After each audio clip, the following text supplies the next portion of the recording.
कर्म करो, फल की चिंता मत करो। अक्सर हम अपने जीवन के विभिन्न क्षेत्रों में यह वाक्य सुनने को मिलता है। जब कभी भी हमारे हाथ निराशा लगती है या फिर हम अपने लक्ष्य तक पहुंच नहीं पाते हैं, तो हमें यही वाक्य सुनने को मिलता है। परंतु शायद बहुत से कहने और सुनने वाले लोग भी कर्म की जो उचित परिभाषा है, जो मूल अर्थ है कर्म का, वो समझ नहीं पाते। तो आज की चर्चा में हम इसी पे विचार विमर्श करेंगे कि आखिर ये कर्म है क्या। तो कर्म का जो मूल अर्थ हम समझेंगे, तो कर्म के मूल अर्थ में ये आता है कि यज्ञ की प्रक्रिया ही कर्म है। अब जो हम बातें कर रहे हैं वो भौतिक दृष्टिकोण से नहीं कर रहे हैं, बल्कि ये मानसिक दृष्टिकोण से कर रहे हैं और आध्यात्मिक दृष्टिकोण से कर रहे हैं। तो आप इसको भौतिकता से जोड़कर नहीं देखें। भौतिकता की बात वो हम अलग वीडियो में चर्चा कर लेंगे, है ना।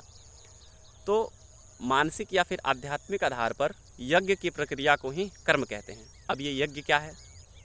तो यज्ञ का अर्थ ये होता है कि हमारी जितनी भी इंद्रियां हैं, ये जो आँख है, नाक है, जिह्वा है, ज़बान जो मुंह से हम बोल रहे हैं, फिर कान से जो हम सुन रहे हैं, जो हम स्पर्श कर रहे हैं, तो ये सब जितनी भी इंद्रियां हैं, इन इंद्रियों की जो इच्छाएं हैं, उन सभी इच्छाओं को श्वासों के द्वारा नियंत्रित करना ही क्या है? यज्ञ है।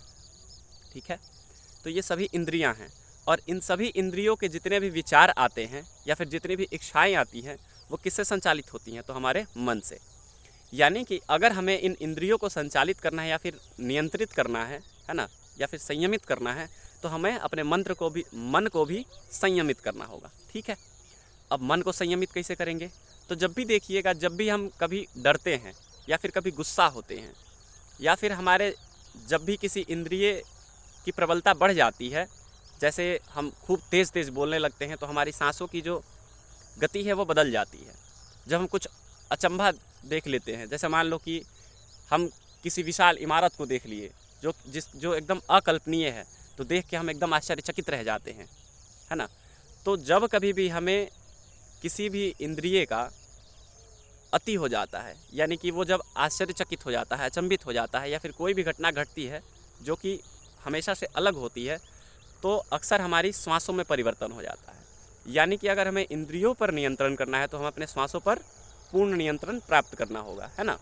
पूर्ण नहीं तो अगर हम थोड़ा भी नियंत्रण प्राप्त कर लेते हैं, तो कम से कम सभी इंद्रियां संयमित तो रहेंगी, है ना। तो हमें अपने श्वासों पर संयम प्राप्त करना है। अब ये श्वासों पर संयम प्राप्त कैसे होगा? तो अभ्यास से। जैसे हम साइकिल चलाना सीखते हैं, है ना, साइकिल चलाना सीखते हैं, या फिर छोटा बच्चा जब चलना सीखता है, तो जब छोटा बच्चा चलना सीखता है तो पहले चलता है, फिर गिर जाता है, फिर चलता है, फिर गिर जाता है, कभी पीछे भी पलट जाता है ना। तो जब कभी भी ऐसा होता है तो बच्चा क्या करता है? हमेशा प्रयास करते रहता है, और कुछ दिनों के बाद देखेंगे कि वो चलने लगता है ना। पहले तो शुरू में वो बैठ भी नहीं पाता था, लेकिन धीरे धीरे वो प्रयास करते करते चलने लगता है। तो ठीक वैसे ही हम भी श्वासों पे नियंत्रण करने के लिए या फिर श्वासों को संयमित करने के लिए प्रयास से ही संयमित करेंगे। ठीक है। अब श्वासों के प्रयास को ही, जो श्वासों को संयमित करने का प्रयास है, उसी को आज के आधुनिक युग में हम योग दिवस के रूप में मनाते हैं। 21 जून को अंतर्राष्ट्रीय योग दिवस। उसको ख्याति खूब प्राप्त हुई। कारण यही है कि मन पर नियंत्रण करने का वही एक तरीका है ना। तो 21 जून को हम जो योग दिवस मनाते हैं, उसी में इसका भी इलाज छुपा हुआ है। और इलाज क्या है? तो जितनी भी सांसों की प्रक्रिया है, उसी से हम सांसों पर नियंत्रण कर पाएंगे। और सांसों की जो सबसे बेहतरीन प्रक्रिया है वो है प्राणायाम। क्या है? प्राणायाम। उसमें होता क्या है कि हम दोनों नाक से अच्छे से सांसों को लेते हैं और छोड़ते हैं। अब प्राणायाम पे भी हम एक स्पेशल वीडियो आपको प्रोवाइड करा देंगे, है ना। तो प्राणायाम पे आपको एक स्पेशल वीडियो कक्षा मिल जाएगी। ठीक है। ऐसे ही ये जो हमने अभी जिस पक्ष की बात की, वो आध्यात्मिक और मानसिक पक्ष पे बात की, है ना। तो ऐसे ही हम जब भी कोई बात करेंगे तो वो ज़्यादातर जो है मानसिक और आध्यात्मिक पक्ष पे होगा, ना कि भौतिक पक्ष पे। और भौतिक पक्षों पर बात करने के लिए भी कभी कभार हम देख लेंगे। ठीक है। चलिए, आशा करता हूँ कि आप सभी इस बात को समझे होंगे और जीवन में लागू भी करेंगे। चलिए, सभी को जय हिंद, नमस्ते।